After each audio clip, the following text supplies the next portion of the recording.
एक गांव में शारदा नाम की एक बुजुर्ग महिला रहती थी। उसकी बहू का नाम था अनामिका। अनामिका का पति रमेश अपाहिज था, इसीलिए वो घर पर ही रहता था। घर चलाना बहुत ही मुश्किल था।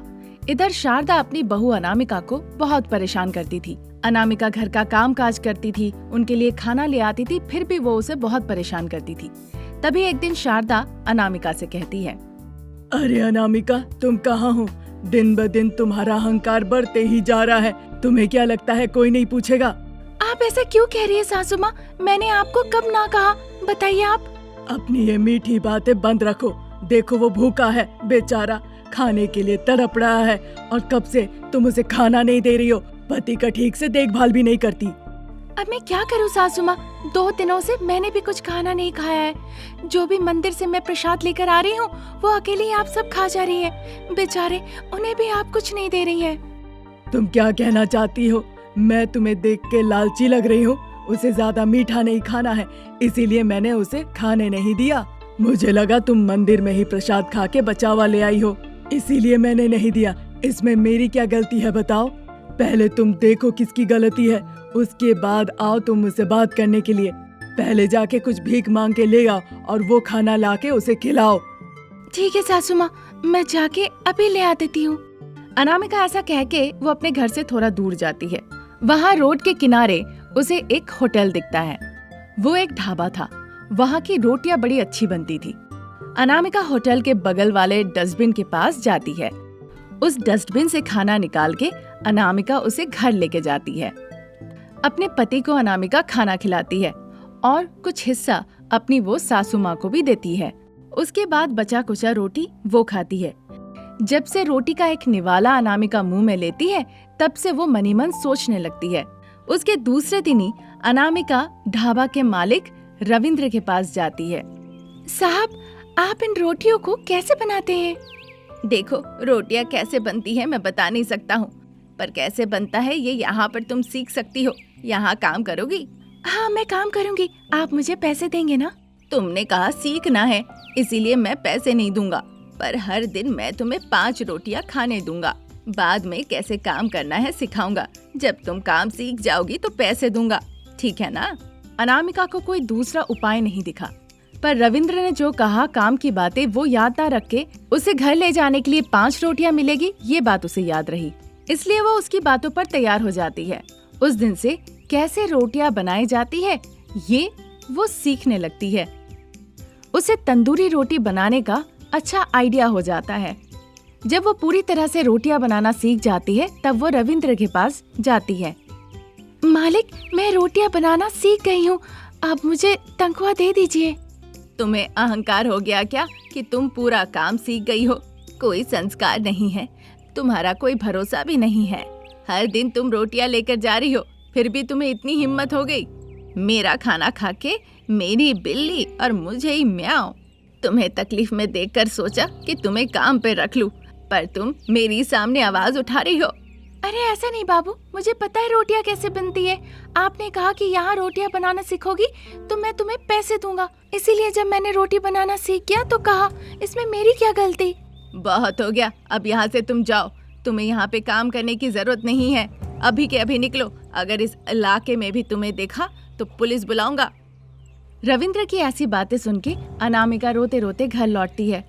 तब से उसका रोटी लाना भी बंद हो जाता है। घर में सासू माँ और पति अगर वो कुछ भी खाना नहीं लाती है तो वो भूख बर्दाश्त नहीं कर पाएंगे। ये सोच के उसकी आंखों में पानी आ जाता है। अनामिका सोच सोच के रोती है। तभी रंगा नाम का एक लड़का जो उसी ढाबे में काम करता था वो आता है। दीदी, दीदी, तुम क्यों रो रही हो?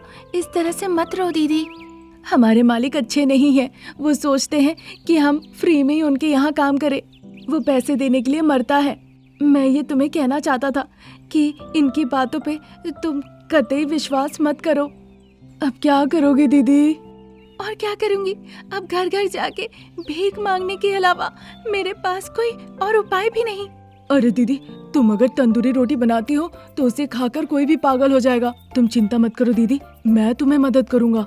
हर दिन मैं तुम्हारे लिए ढाबे से गूंथा हुआ आटा ले आऊंगा, फिर तुम उससे रोटी बना के बेचना, ठीक है ना? तुम्हारी रोटी खा के हर कोई तुम्हारे ही पास आएगा, देख लेना। मैं बहुत खुश हूँ भाई, तुम मेरी जरूरत पे आके मदद कर रहे हो। पर याद रखना ये बात मालिक को पता ना लगे, नहीं तो तुम्हें मुश्किल हो सकती है।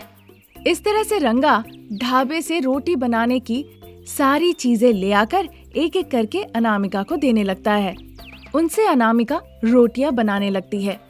शुरुआत में बहुत कम लोग उसके पास आते हैं, पर बाद में अनामिका के रोटियों के स्वाद की वजह से बहुत लोग उसके पास आने लगते हैं। देखते ही देखते अनामिका की तंदूरी रोटी के लिए उसका बहुत नाम होता है।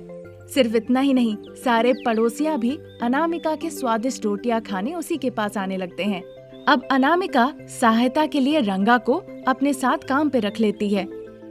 बाद में अनामिका 3 और लोगों को अपॉइंट करती है उसके साथ मदद के लिए, और साथ ही साथ अनामिका एक नया ढाबा भी खोल लेती है।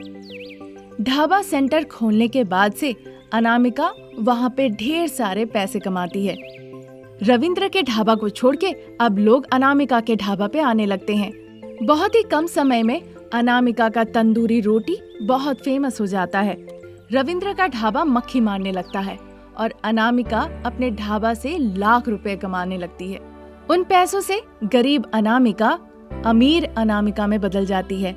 उन पैसों से अनामिका रमेश का बहुत अच्छे से अच्छे जगह पे इलाज करवाती है और रमेश को एक साधारण व्यक्ति की तरह कर देती है। बिना किसी परेशानी का अपनी सासू माँ का भी देखभाल करती है वो। सासू माँ जो अनामिका को बहुत परेशान किया करती थी, वो भी अनामिका की इतनी मेहनत देखकर अपने आप को बदल लेती है। कुछ ही महीनों के अंदर अनामिका एक बहुत बड़ा बंगला खरीद लेती है। इस तरह अनामिका का तंदूरी रोटी का व्यापार बहुत सक्सेसफुल रहता है। इसीलिए कहते हैं कि परेशानी चाहे कितनी भी बड़ी क्यों ना हो, अगर उसे सामना किया जाए तो जीत आपकी ही होगी।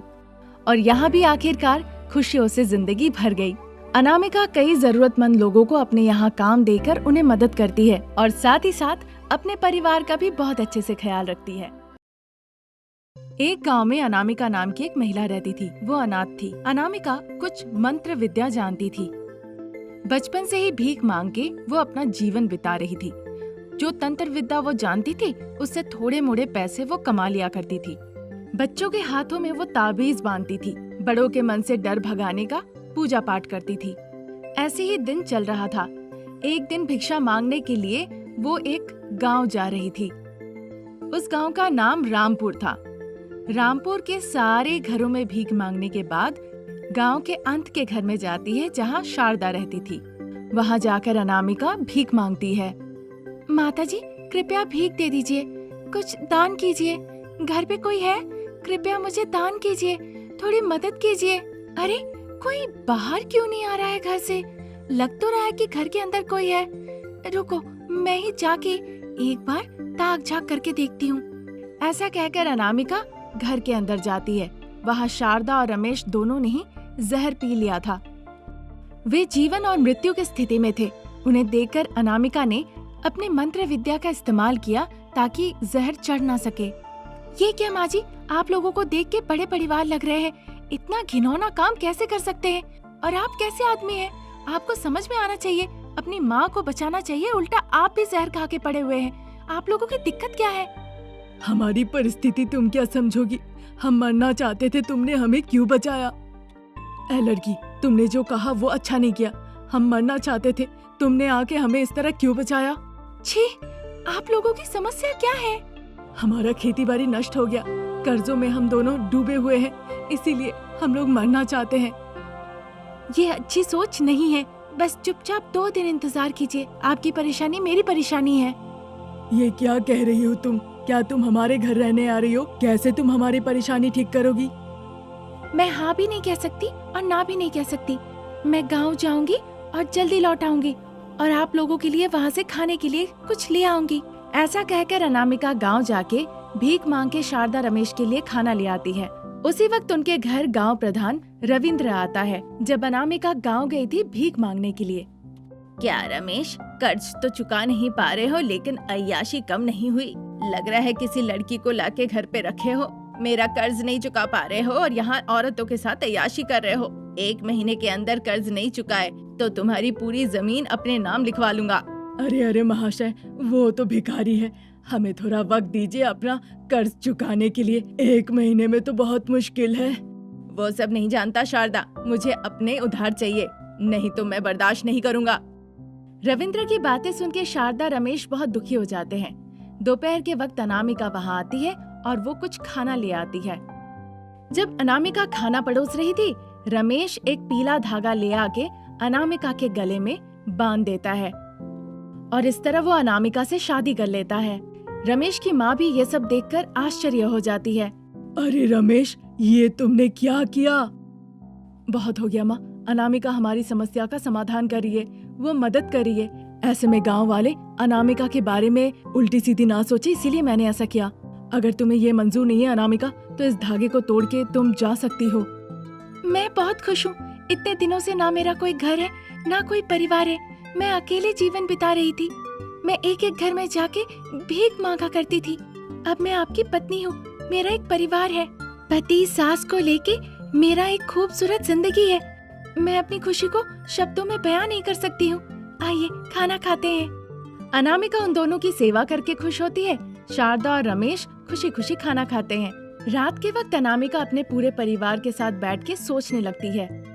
अगले दिन सुबह सुबह अपनी सासू माँ और पति को बताकर वो घर से निकल जाती है।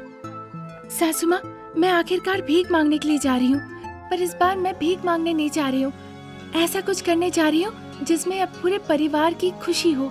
मैं घने जंगल में जा रही हूँ। शाम तक मैं लौट कर आऊंगी। जब तक मैं लौट के आती हूँ, आप खेत को जोत के तैयार रखिएगा। मैंने जैसा कहा वैसा जरूर से कीजिएगा माँ जी।